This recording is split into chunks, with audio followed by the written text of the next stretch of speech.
Hi, I'm Marisella. I used to think being quiet kept my family together. Then my husband asked me to give up my hobby room for his work wife. That was just the start. He emptied our accounts behind my back, forged my name on a loan, turned my own children against me. I stayed too long, but when I finally stood up, everything unraveled. Want to know how I took my life back? The house always felt cold, even in June. Not the kind of cold you'd fight off with a sweater or a space heater. No, it was deeper than that. It was in the walls, in the silence between footsteps, in the way Gordon and I hadn't shared a meal at the same table in nearly a year. Still, it was mine. A gift from my father before cancer hollowed him out. My name was on every deed, every drawer, every quiet memory that made this place my last real claim to self. I was 45, a family law attorney in Savannah, Georgia, and if irony had a face, it'd look just like mine. I spent my days untangling other people's failed marriages, and every night I returned to my own crumbling one. Gordon still lived here, because moving out would make things real, and Gordon hated reality. We had become roommates with ghosts between us, and my sanctuary, the hobby room, was the only place I still breathed without apology. He never entered it. It was understood, even in silence. That room was sacred. That morning, he stood in the doorway with a mug of black coffee, and that awful faux sincere look plastered on his face. "So, I was thinking," he began, not even meeting my eyes. "A friend of mine, Aubrey, she's between leases. I told her she could stay here a while." My heart skipped once. "In the hobby room," he added too quickly. "It's temporary. A couple of weeks max." I blinked, waiting for the punchline that never came. "You want me to give up my peace? For her?" His gaze darted toward the floor. "It's not a big deal, Riss. It's just space. You barely even use it anymore." Liar. Every brushstroke, every half-finished canvas in that room was a piece of me he'd stopped looking at years ago. I swallowed the bitter taste creeping up my throat. "A name. Say her name." He hesitated, then pulled out his phone. A photo stared back at me. Aubrey. Perfectly filtered, perfectly smug, perfectly 20 years too young for him. I stared at the screen, then at him. The silence snapped like a twig between us. That night, I got the email. No subject line, just, "You should know where your husband has been." I clicked, expecting, I don't know, regret maybe, a confession. Instead, I got a photo, Gordon and Aubrey, cozy on our living room couch, his hand on her thigh, her head tilted just so, her smile triumphant. The kind of smile you wear when you think you've won. Below the image, a single line, "You were his past, I'm his future." I didn't scream. I didn't cry. I just hit save and let my hand tremble silently. The fury wasn't loud. It was hot and still and buried so deep it cracked something inside me. 16 years ago, Gordon had kissed my forehead on our wedding night and whispered, "Forever, okay?" And I'd believed him like a damn fool. I should have left years ago, but I stayed. For the kids, for the image, for the house. I walked into my hobby room, flipped on the light. The air felt thicker somehow. The paintings I'd started but never finished stared back at me like witnesses. In that moment, I saw it clearly. Them in this room, their laughter replacing my silence, their lies layered over my legacy. No. When Gordon came home, he set his keys down like nothing had changed. "So," he started, toeing at the carpet, "have you thought about clearing out the room?" He said it like I owed him a favor, like I should feel guilty for hesitating. I stood in the doorway and looked straight at him. "The room stays, she doesn't come in, and you don't get to ask me for anything anymore." He laughed, short and sharp, like I'd made a joke. When he realized I hadn't, his face twisted. He slammed the door behind him, hard. But I didn't flinch, not even when the door rattle echoed loud enough to wake every lie we'd buried in these walls. I didn't sleep. Not really. The house felt like it had shrunk overnight, the walls pulling closer with every breath I took. Gordon's door was shut, but I could still hear him, snoring like he hadn't shattered something sacred the night before. I stared at the ceiling in the dark, waiting for the other shoe to drop. My inbox became a compulsion. I checked it at midnight, again at 2, and then again just before dawn. Nothing. just the faint hum of dread under my skin, crawling deeper by the hour. When my phone finally buzzed, I thought it might be a client or my assistant, but it wasn't. It was Kelly, from my old firm. Then another from Damon, then 6 more, all before 7 a.m. Every text variation of the same thing. Hey, saw the email. Are you okay? The email. My hands went numb before I even opened the inbox. There it was, forwarded to half the legal community in Savannah. Same photo, same subject line. Except now, it wasn't private. Someone, Aubrey most likely, had accidentally hit reply all. Or maybe she just wanted everyone to see what she thought she'd won. And they did. That stupid image of Gordon and her, wrapped around each other like a bad perfume ad, had gone viral in our tiny world. I was no longer just the wife who stayed too long.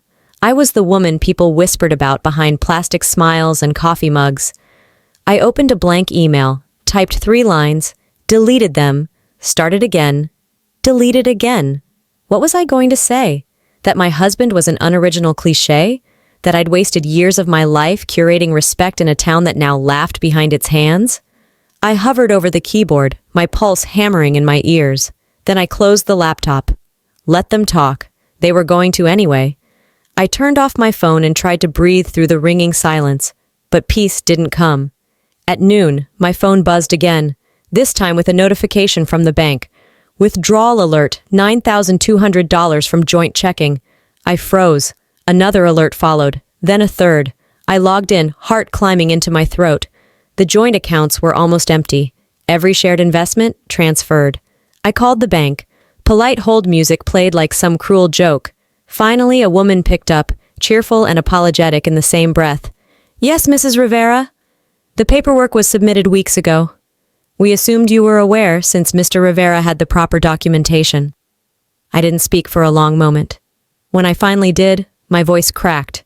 Just a hairline fracture, but it was enough to humiliate me all over again. No, I whispered. I wasn't aware. I hung up and stared at the screen. For a full minute, I didn't move. Then I stood, slowly, deliberately. I printed every document, transaction logs, transfer dates. My name struck off in silent ink. I grabbed a highlighter, circled inconsistencies. By the end of the hour, I had a folder thick enough to cut a man's throat on paper alone. He thought he was smart. He thought I'd be too broken to notice. But I had been a lawyer longer than I'd been his wife. I'd seen men like him try to outmaneuver their spouses, never realizing the quiet ones were the most dangerous. I sat at the kitchen island, surrounded by papers, my coffee gone cold. The house was too still. Emery and Asher were grown. The family dinners were long gone. And now, so was the illusion of a marriage.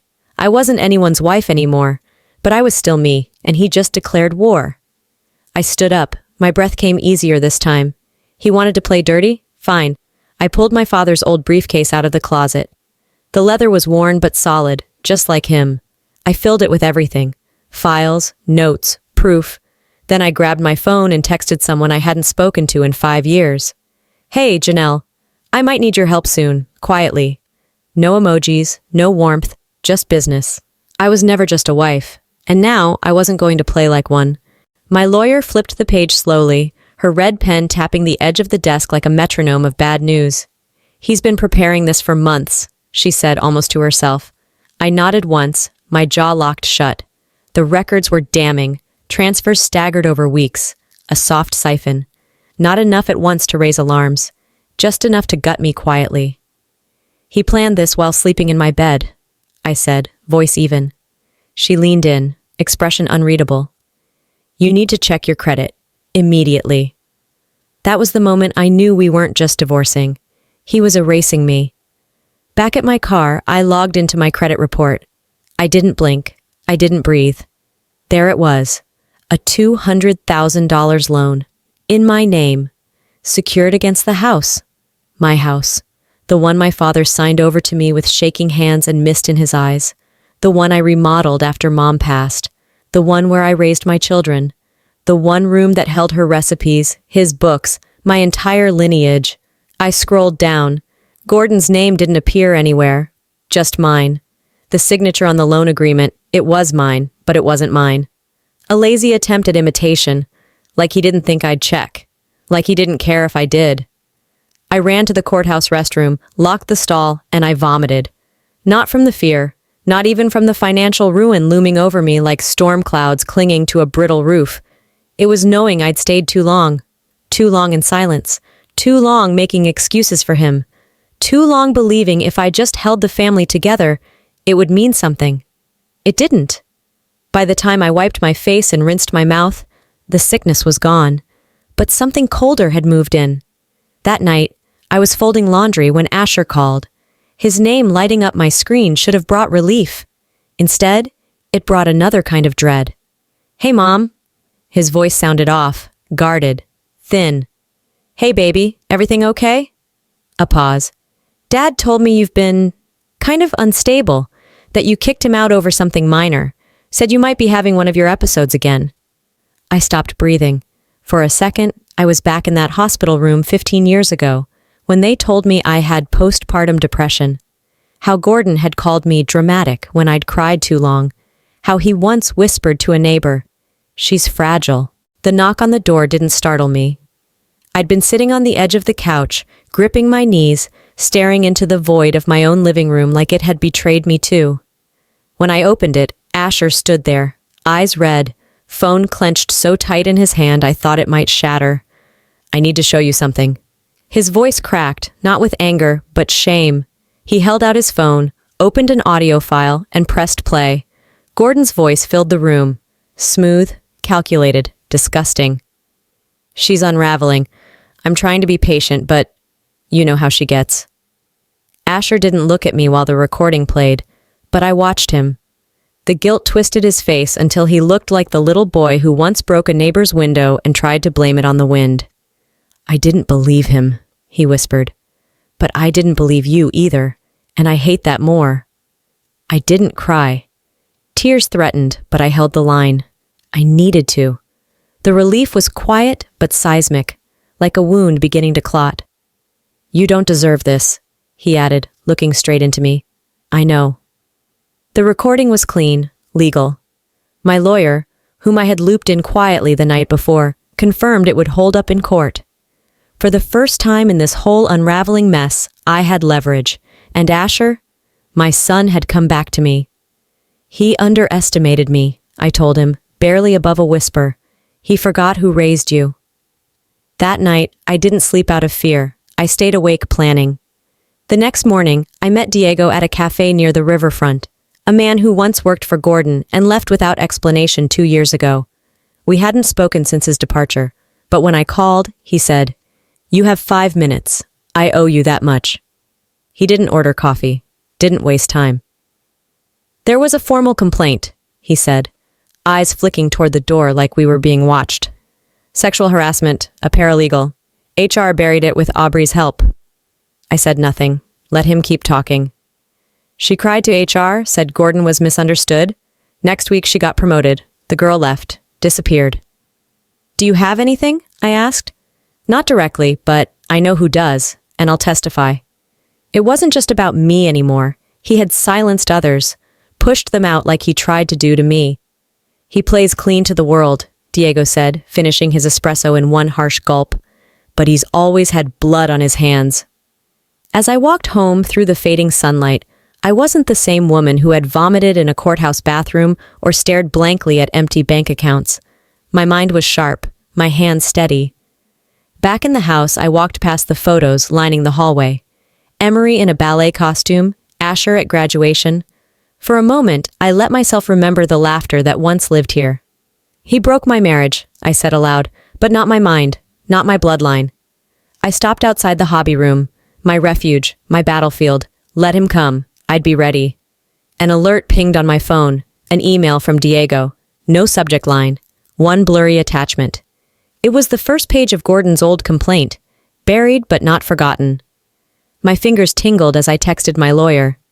"We're not just divorcing, we're exposing." I stared at the document for a long moment. Truth has a way of making even the quiet roar. When I walked into my office that morning, everything inside me was still. The kind of stillness that comes after a storm, right before the next one. People said I looked calm, some even smiled, oblivious to the war unfolding just beneath my skin. My lawyer had texted me not 20 minutes earlier.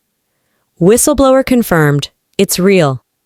I hadn't touched my morning coffee. My hands were too steady to need caffeine. I'd never played chess well, but today I didn't need to. I wasn't interested in 100 moves ahead. I just wanted one perfect blow, the kind that left a mark. By noon, I found myself standing in front of a dusty storage unit I hadn't opened in years. The scent inside was familiar. Old wood, printer ink, dust settling on forgotten paper.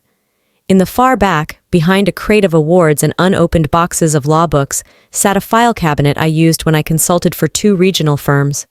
The lock gave way with a soft click. Inside, every archived contract, client document, and project file I'd ever touched. My hands didn't shake when I pulled one particular folder labeled Kessler IP Phase 2.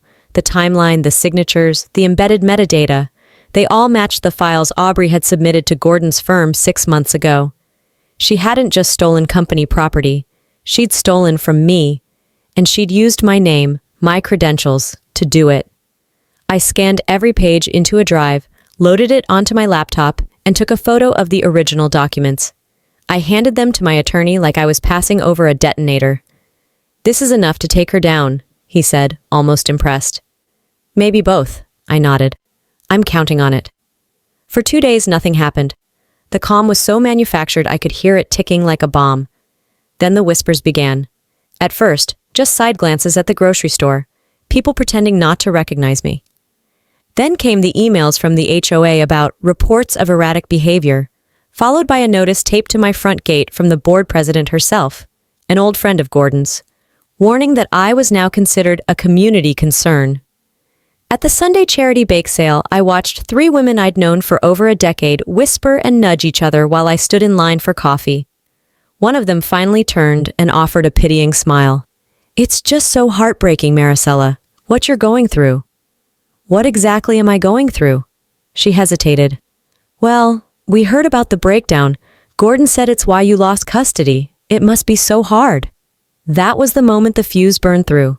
He hadn't just taken my home or my financial safety. He was now aiming at my mind, at how others saw me, at my sanity. But I didn't scream.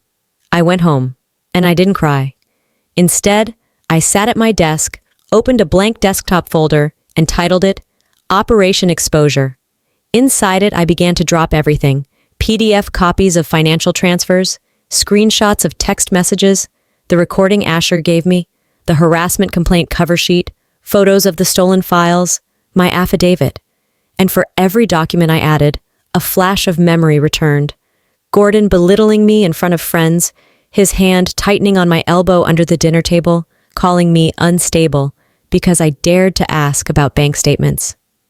I stayed quiet for the kids, I murmured to myself. But silence never saved me. It only trained him.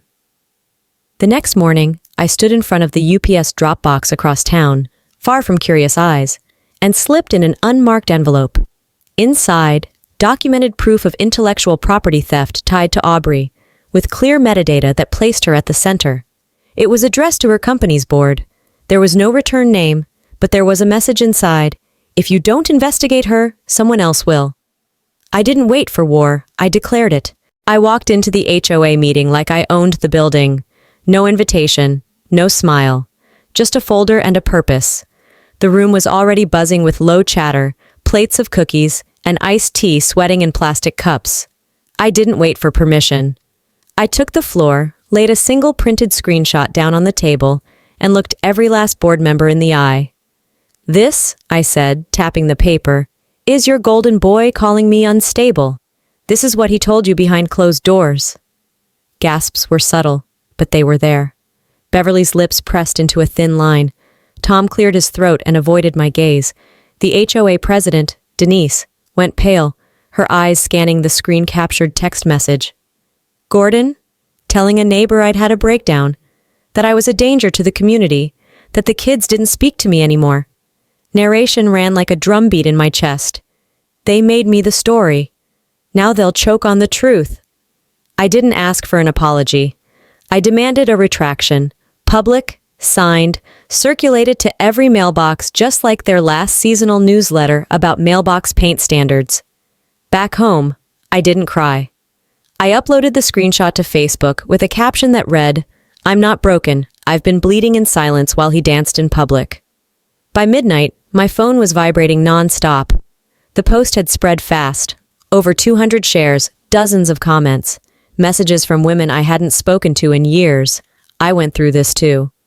Thank you for saying what so many of us couldn't. I believe you. But not everyone did. At 1:12 a.m., my screen lit up with a message from Emery.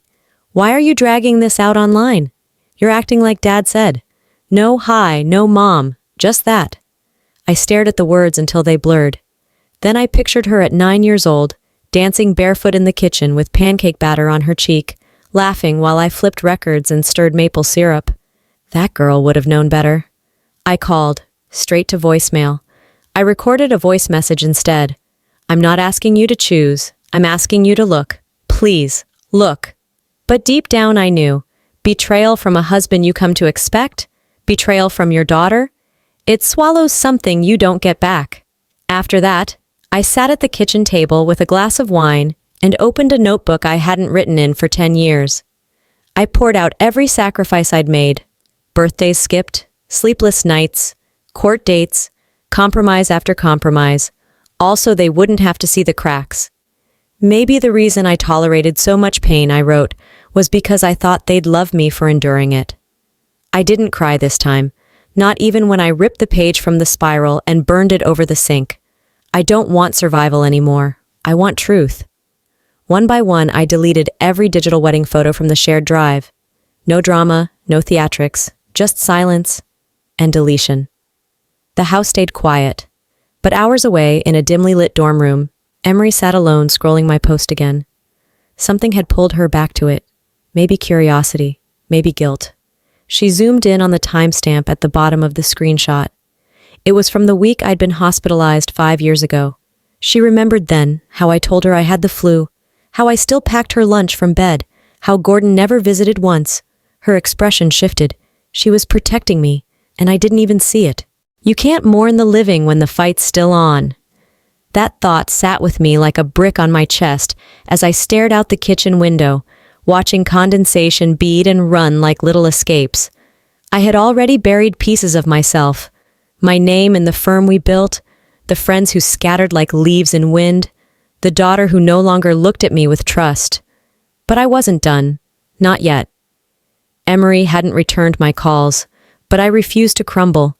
I was too deep in the trench now. My attorney warned me this would escalate. I just didn't know how fast it would hit.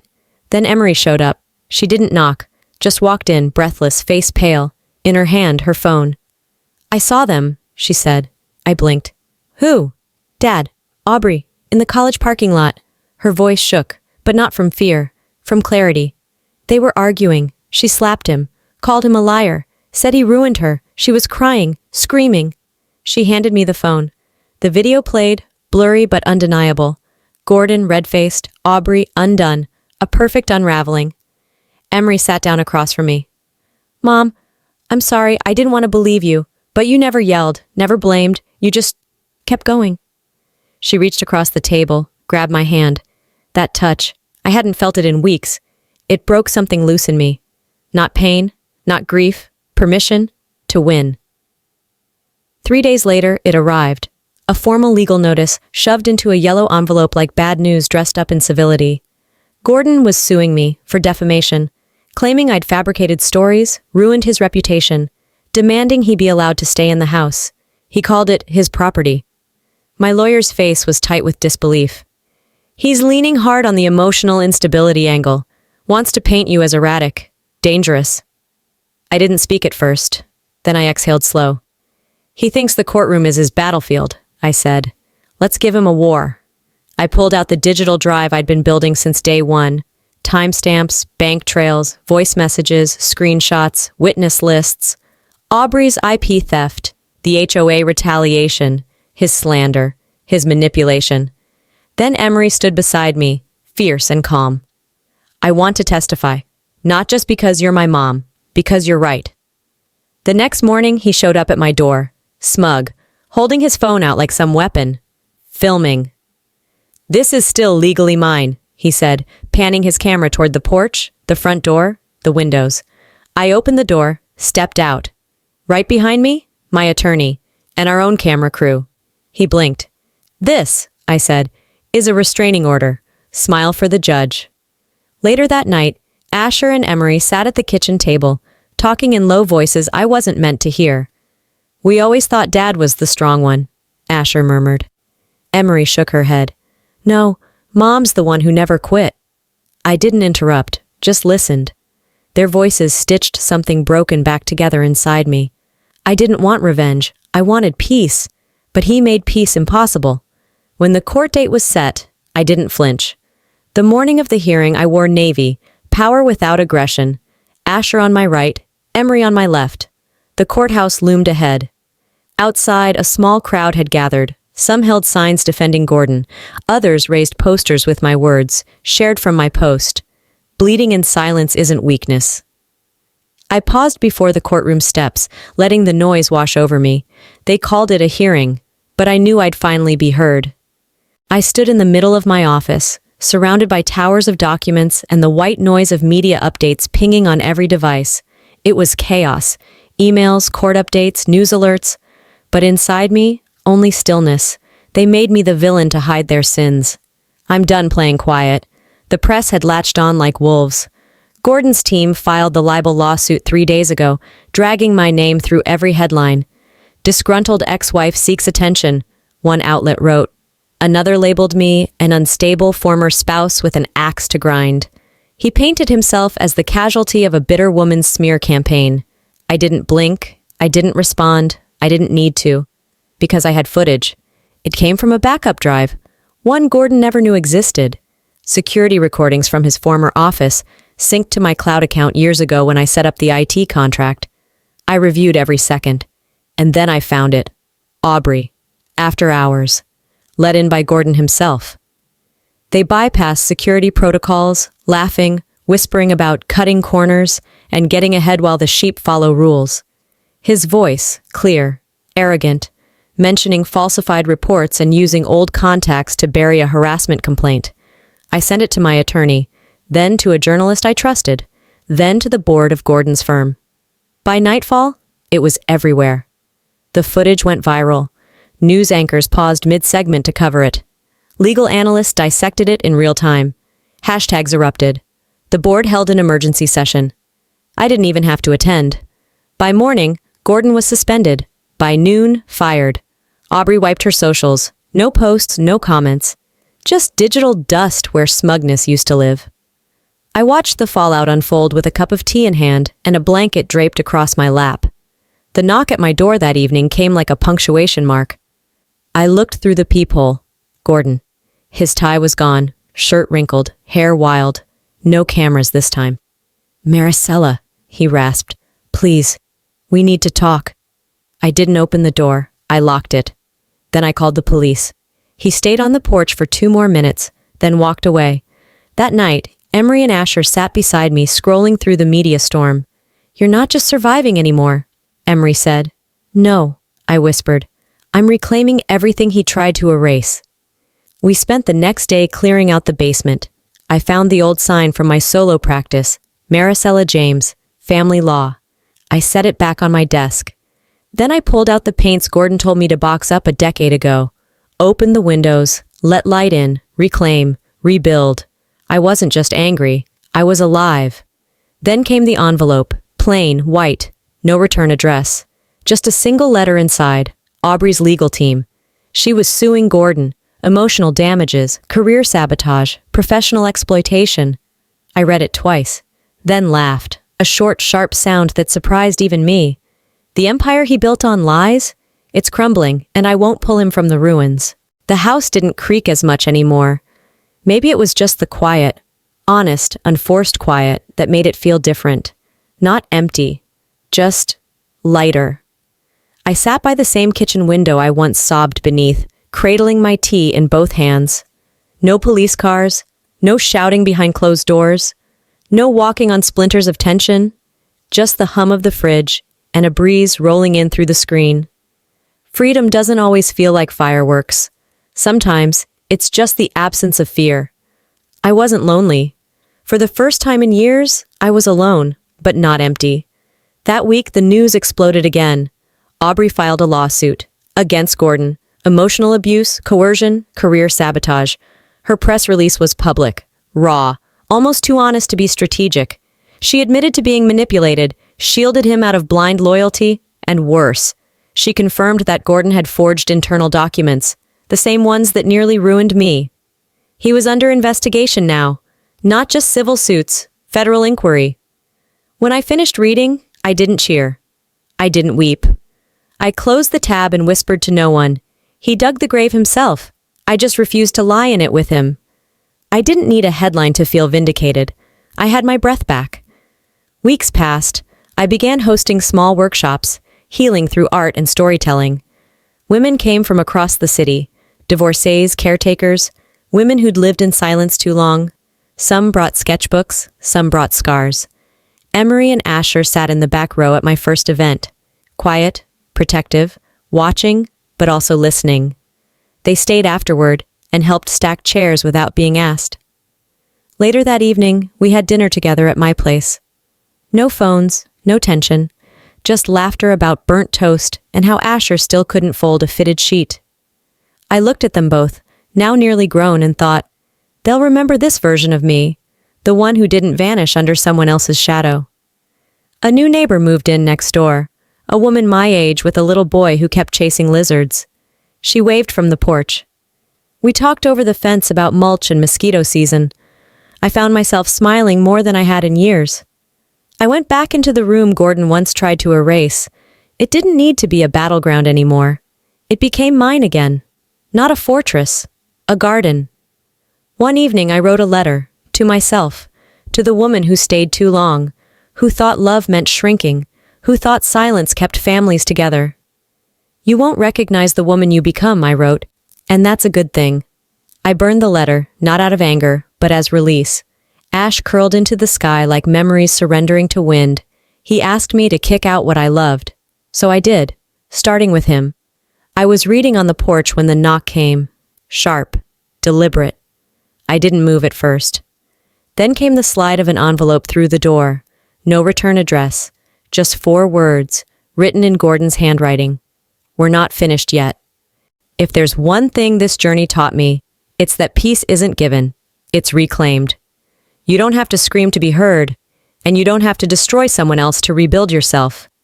I learned that silence can be survival, but eventually, silence becomes surrender. And I stopped surrendering. We can lose years protecting the wrong people, believing love means loyalty even when it hurts. But real love, self-love, starts when we stop explaining our worth to those who keep asking us to prove it. My story isn't just about betrayal. It's about rediscovery. About finally realizing that strength doesn't always roar. It sometimes whispers, "You deserve better." So I'll ask you this. Have you ever stayed in a situation because it felt safer than starting over? What would it take for you to reclaim your life? I want to hear your story. Drop a 1 in the comments if this video touched something in you. Or tell me where you're watching from. Let's connect. And if you didn't vibe with this one, I'd love to know why. What did you feel? What did you need? If this video reached your heart, please subscribe to the channel so you don't miss the next one. Sometimes healing starts with a story. Maybe the next one will be yours. Thank you for watching.